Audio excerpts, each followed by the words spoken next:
Hello guys, this is Jamea and thank you very much for clicking on my video of how to build the ultimate base, which is pretty much unraidable to the nearest, well, to the average person. So yes, what I'm going to be doing, I'm going to be going around all defenses on here. I've got loads here, got some underneath. I'm going to be talking to you guys all about them and some of their uses. Now, first off, we are obviously going to start with the main base, but obviously you are going to want to have glitch layers in here. Now, a glitch layer works like this, so obviously you've got a block gap here with obsidian, and then obviously glitch layer, and then this has a roof, and you'll have a few glitch layers on top, and make sure all boxes are maybe 2-3 obsidian thick, because that's obviously best for the main base. So next what I'm going to be talking about is filters. Now, filters are pretty easy to get through if you know actually how to.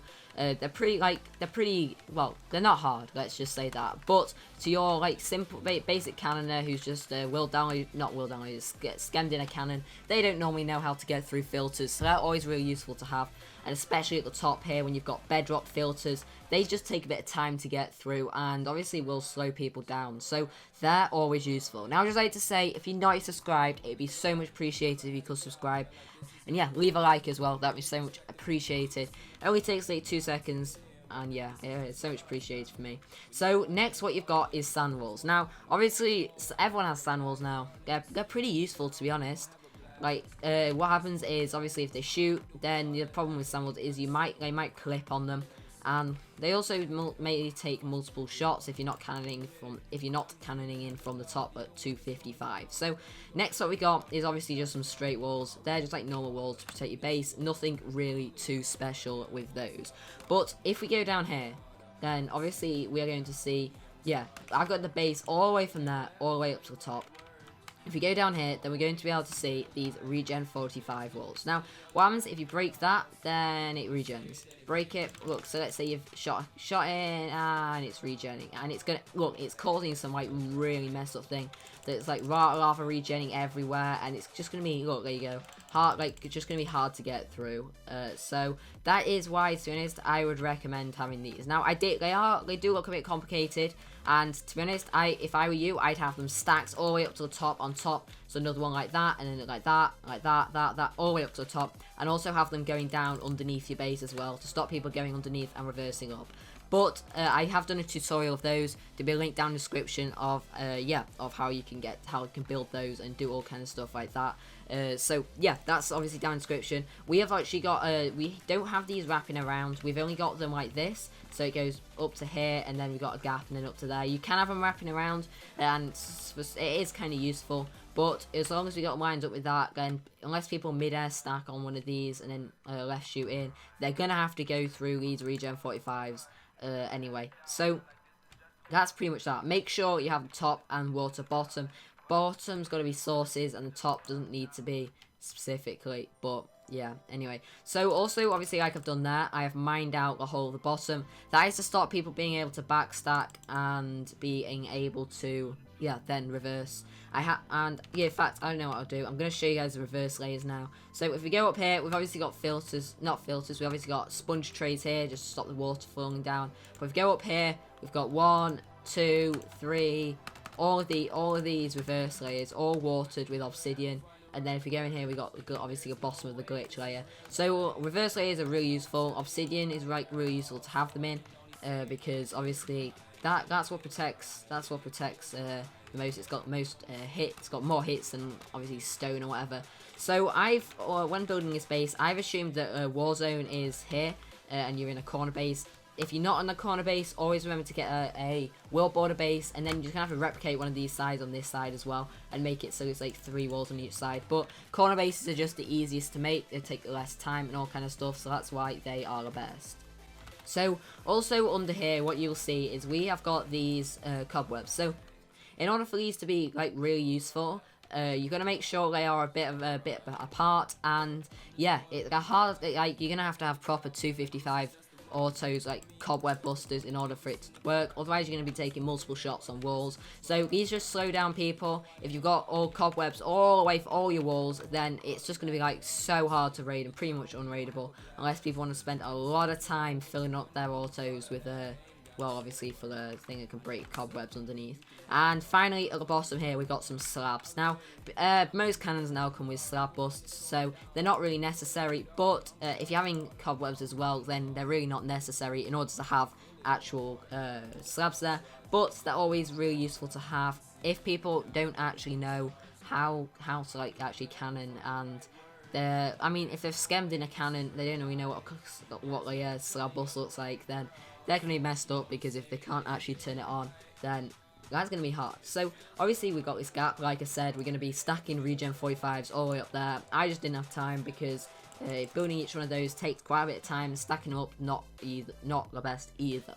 So what you've got here, then we have got some walls here which are pretty hard to get. No, not hard to get through as such.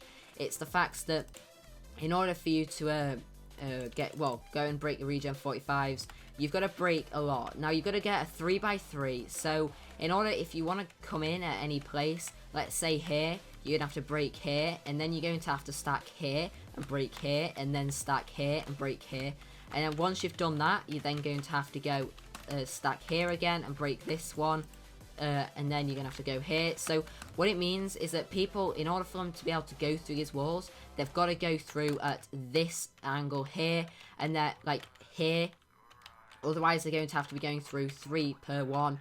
So yeah, here, and then it'll break bam, bam, bam at the same time. But then also, if you have this, and then another set of these after them, offset by 1 block that way, then these are going to be so hard to raid. It's going to be nearly 2 shots per wall, and they're going to be after going through. They're going to have to change in the barrel with, obviously, because they've got a floating barrel, which is what we need for these. Now, these are pretty OP. You're going to have them before you have your regen 45. So remember, have these like this, and then have another set, which are offset by 1. So let's say next what you'd do is you'd then build them like that, and then you'd have more like there, like this. So like this pattern again, bam, just so it's like that, and then along. So obviously it's going to be harder for them to actually like get in, if you know what I mean. Like, it's going to take them a lot of walls to get through before you get to your regen 45s. And next up, what we've got is we have got some sand walls with a checkbox. Now these are really useful. You normally have one of these quite closely edge your walls. Now that is mainly because obviously you can detect when you're getting raided. All you need to do is set your F home in here or something, have some redstone going along the top up to some light lamps here, which means that you'll be pretty much, all you need to do, go here, oh look, the lamp's still on, not getting raided.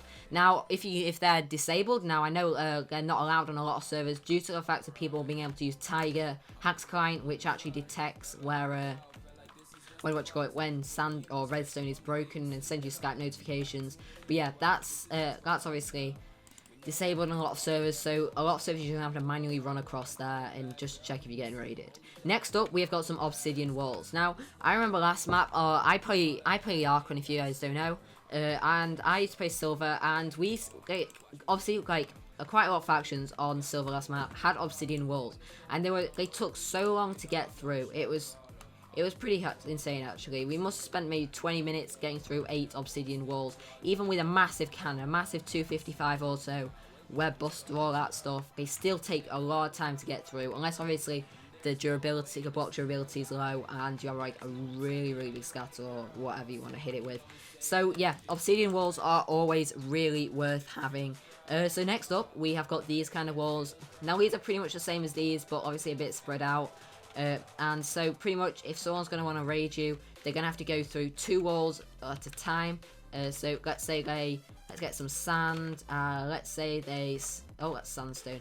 Let's say they stack up to here. They're stacked up. And then they've broken it. In order for them to then be able to get through, they've then got to change the barrel, stack up here, and then stack up here, and then break that, and break that. And then they've got to do the exact same on here, and so on.